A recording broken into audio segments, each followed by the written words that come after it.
Hello, this is Ron Dazinski again, and for those of you who have never seen me or don't know of me, I've got a website called Beyond PTSD, where anybody can come and jog or write down their things that occurred to them have to do with PTSD. I'll publish them and put them so that you can start to get validated with the fact that you have somebody who's witnessed it, but also to kind of start the process of you relieving yourself of your burdens.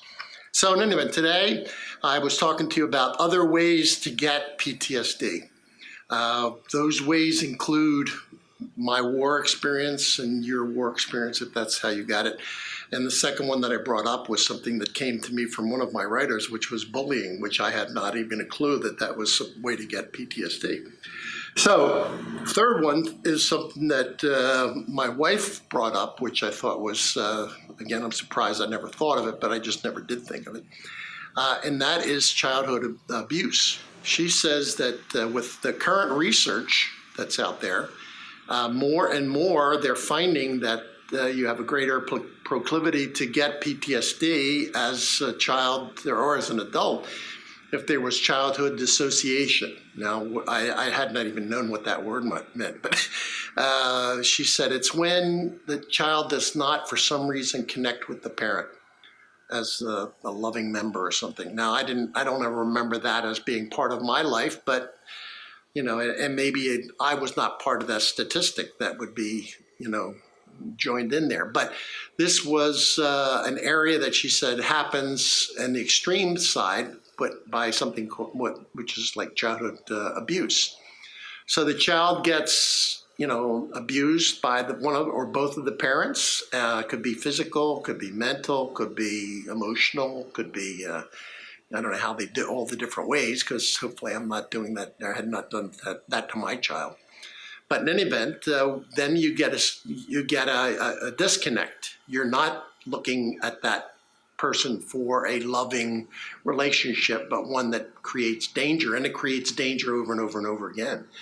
So then what happens is the child grows up. That was the only thing that they know, and then they proceed to do the same thing, or there's the good chance that they're going to do the same thing to their children. Or conversely, the way it happened to me is maybe something that happened to me when I was a kid is what creates my openness to getting PTSD as an adult. So again, as I said, I don't remember that, and I don't remember that being an issue, but I don't remember a lot of things. So I'm getting to that point where I have that sometimes. There's like an Alzheimer's, but sometimes there are things that have happened to these people, and it carries over for quite some time, if not forever. So maybe that is one of the reasons that one gets it and one doesn't. We're looking at the same incident. Both of us are the same age, come from similar backgrounds, yet I get affected and the next guy doesn't. So that's always been a puzzlement for the people that are trying to study and get a handle for this thing. So this could be maybe a major issue that they're going to start looking at more and more and try to get answers to. That's probably the best thing that I can say, that there may be some studies that are going to start to reveal this as being the option.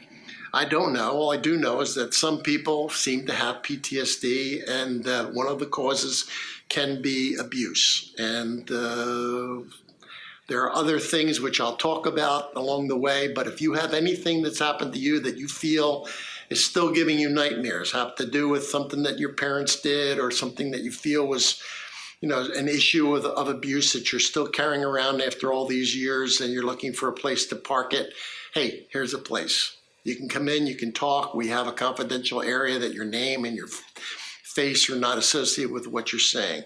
www.militaryptsdforum.com. And before we post anything, we always clear it from any kind of identifying information. So you have a place that you can come in and bare your soul and say whatever you choose, and nobody will know that it's you. It'll be just there that you know that it happened to you. Kept it a secret for so long, but now somebody has witnessed. A lot of kids don't ever confront their parents knowing it. You talk about that, seems really weird to me. I would think that everybody would say at some point, I'm an adult now, what did you do to me when I was a kid? But some people never, ever confront their parents and just let them go. And they'll just write it off as a bad memory or blank it out for never having happened. But this will be a place for you to just come here, and if it's your story, then it's your story, and I'm okay with it. I'm not judging it. I don't validate it as if it's happened or it hasn't happened. If it's something that you want to say, it's yours. And my PTSD is not the same as yours, and my experiences are not the same as yours. PTSD is the same. It's just the incidences that change. So what I've experienced, you haven't. And so you'll have a hard time believing that, I can't believe he's upset about that. That's just nothing. Or maybe you're saying, oh my God, can you believe he endured that? So it isn't anything more than your story. And that's all it is. And a chance for you to have a safe home to come and say it over and over. You know, my wife once said to me, I said, well, how long do you have to say this before it sinks in? She says, people come to therapy and they say the same thing over and over and over and over again. And I said, well, but for how long? She said, until they're tired of saying the same thing over and they feel like it's something that's okay again. So they're just unloading, just getting a chance to get it out of their system. And this is what this allows you to do.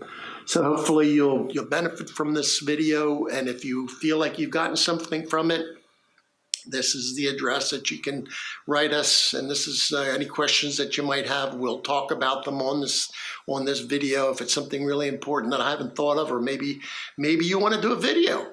You know, hey, if you want to do a video and it's something that's PTSD related and you'd like to get it off your chest, you'd like to see it at this video, we'll have a panel that'll look at some of these things, not to judge them about how good a speaker you are, or how nice you look, or anything else, except that you have something that's worth hearing. And should you choose to do that, send us that video. And it's easy to do. Believe me, I'm not a technical person. At 70 years old, I'm just doing what everybody tells me to do. Put it on, you'll all of a sudden see this, you'll be watching it, all of a sudden your face will appear and it'll be you. This is a living document, and it's going to change, and it's going to have, people feeling passionately about certain things and want to talk about them. If you just want to say it and have me read it or write it or do something, let me know what it is. I'd like to have you included, and there's certain people that I know, and I almost expect them to do something because I've talked to them basically over online for a couple of years now. So give us a share if you can. Share it with your friends. I'm looking for 7.7 million PTSD sufferers. Right now, we probably have pretty close to 6,000. So if Justin Bieber can get 2 million, I should be able to get certainly something more with this kind of an issue. This affects lots and lots and lots of people versus what he can sing and do. So look out for people. A lot of them are still hidden and they're not willing to step forward. Just introduce them to coming here and spending some time. And the more people that are here, the more advantages they're going to receive, because there's going to be more people that we can look for support, or for reaching out and that kind of thing. And so you're all part of the number 23. So be on that 23. If you don't know what 23 is, you haven't read enough or done enough research into the spots. But I'll cover it, I'm sure, more than once. Anyway, it's nice talking with you again. I really enjoy this. Hopefully I'll touch a heart or two, or touch somebody that says, this is not a bad idea. I'll give it a go. All right. So anyway, I'll talk to you again.